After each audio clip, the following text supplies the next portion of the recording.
Hey Rockets, Mrs. Wilkenbush. Continuing our book club study with Warriors into the Wild. We are doing chapter 11 today. Here we go.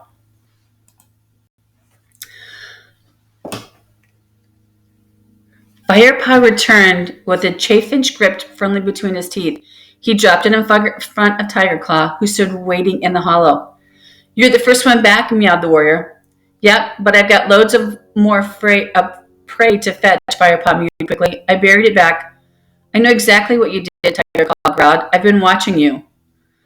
A swish of bushes announced Graypaw's return.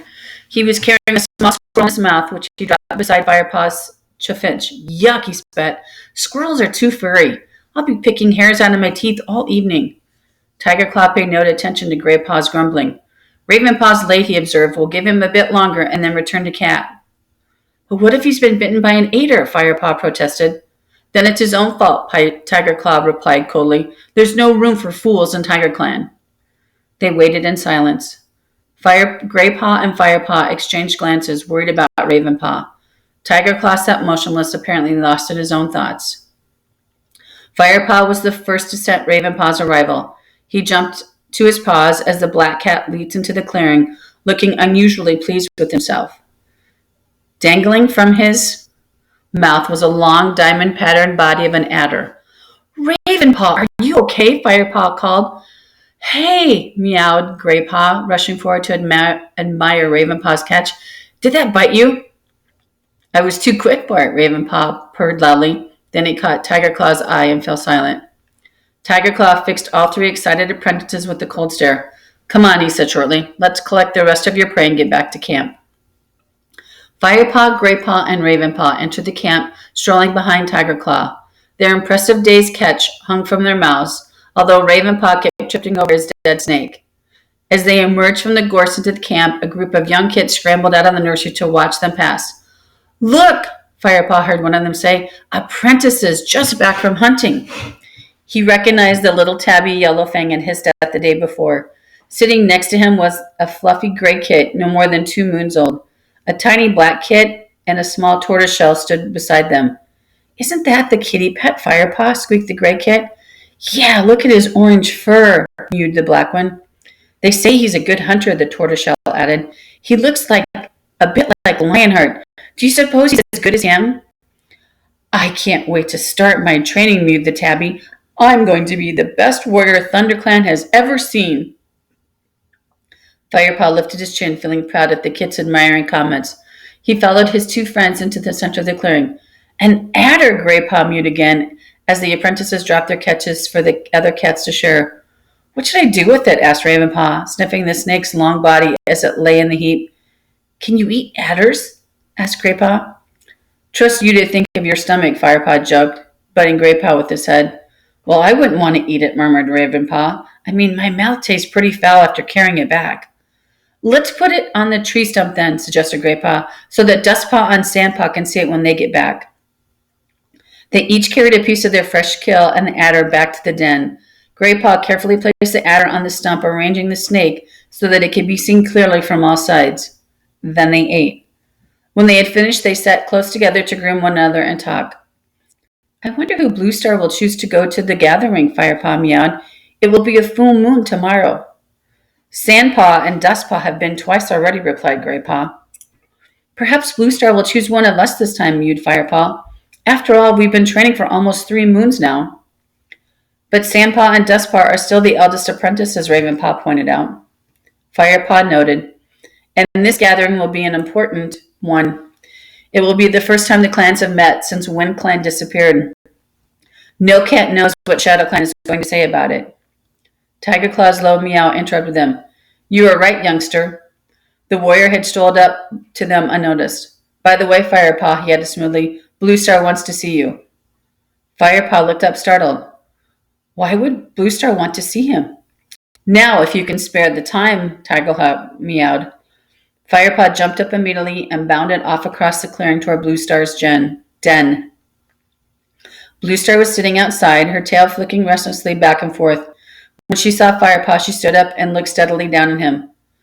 Tiger Claw has told me that he saw you talking to the cat from the two-leg place today, she meowed quietly. But, Firepaw began, he said that you began by fighting with this cat, but ended up sharing tongues with it. That's true, Firepaw admitted, feeling his fur prickle defensively. But he was an old friend. We grew up together. He paused and swallowed. When I was a kitty pet. Blue Star looked at him for a long moment. Do you miss your old life, Firepaw? She asked. Think carefully now. No. How can Blue Star think that? Firepaw wondered. His head was spinning. What was Blue Star trying to make him say?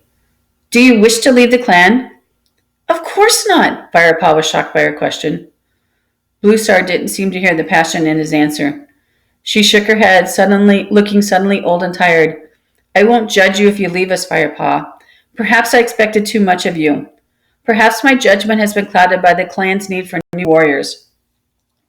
Panic swept through Firepaw at the thought of leaving the clan forever.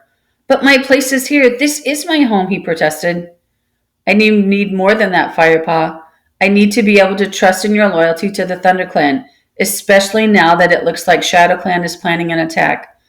We don't have room for anyone who isn't sure whether their heart lies in the past or in the present. Firepaw took a deep breath and chose his next words carefully. When I saw Smudge today, that's the house cat Tiger Claw saw me talking with, I saw what life would have been like if I would stayed with two legs.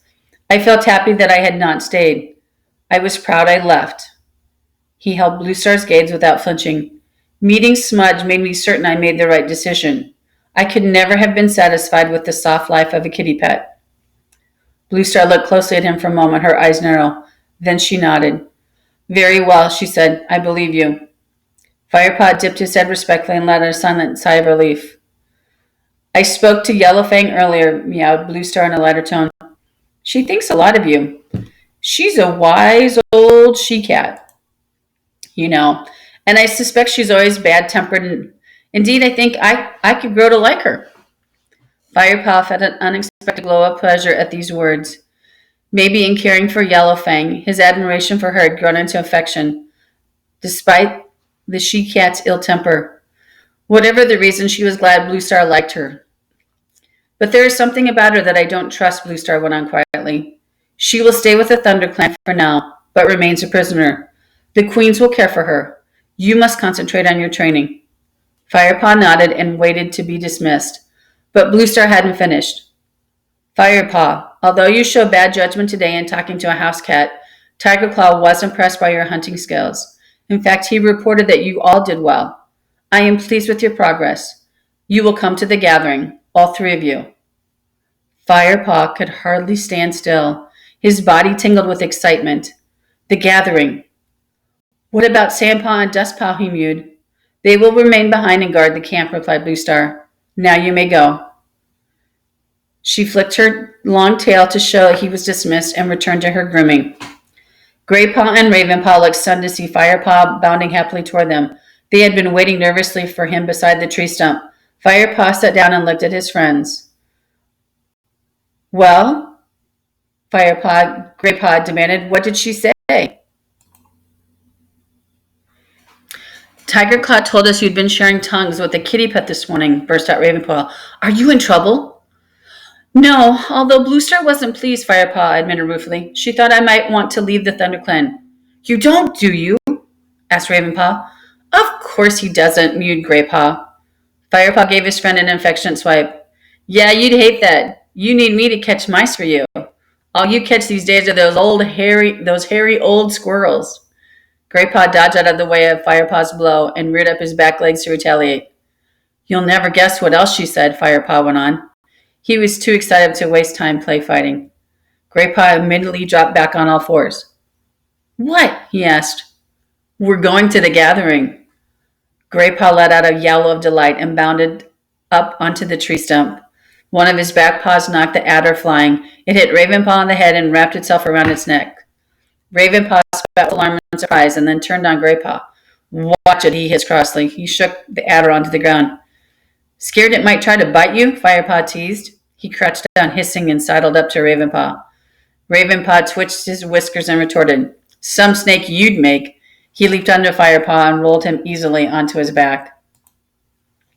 Graypaw reached down from the tree stump and gave Ravenpaw's tail a tug. As Ravenpaw turned to thump Graypaw a soft forepaw, Firepaw jumped to his feet and leaped into both of them, sending Graypaw flying from the stump. All three cats tumbled in the dirt and tussled on the ground. Finally, they fell apart and settled themselves, panting beside the tree stump. "Are Sandpaw and Dustpaw coming too?" puffed Graypaw. "Nope," Firepaw replied, unable to disguise the note of triumph in his voice. "They have to stay behind and guard the camp." "Oh, let me tell them," begged Graypaw. "I can't wait to see the looks on their faces." "Me neither," Firepaw agreed. "I can't believe we're going instead of them, especially after Tiger Claw saw me with Smudge today." "That was just bad luck," answered Graypaw. "We all caught a load of prey in the assessment. That must have been what decided it." "I wonder what the gathering will be like," mewed Ravenpaw. "It'll be fantastic," Graypaw replied confidently. "I bet all the great warriors will be there. Clawface, Stonefur." But Firepaw wasn't listening anymore. Instead, he found himself thinking about Tiger Claw and Smudge. Graypaw was right. It was bad luck that the great warrior had been observing him when he met his old friend. Why couldn't he have been watching Graypaw or Ravenpaw instead? In fact, it was bad luck that Tiger Claw had sent him so near the two-legged place at all. Suddenly, a dark thought entered Firepaw's mind. Why had Tiger Claw sent him so near his old haunts? Had he wanted to test him? Could it be the great dark warrior didn't trust his loyalty to the Thunder Clan? And that's it for Chapter 11. It's getting good, you guys. I can't wait to see what Chapter 12 brings. Have a good rest of your day. Get outside if there's some sun out, and be well, Rockets.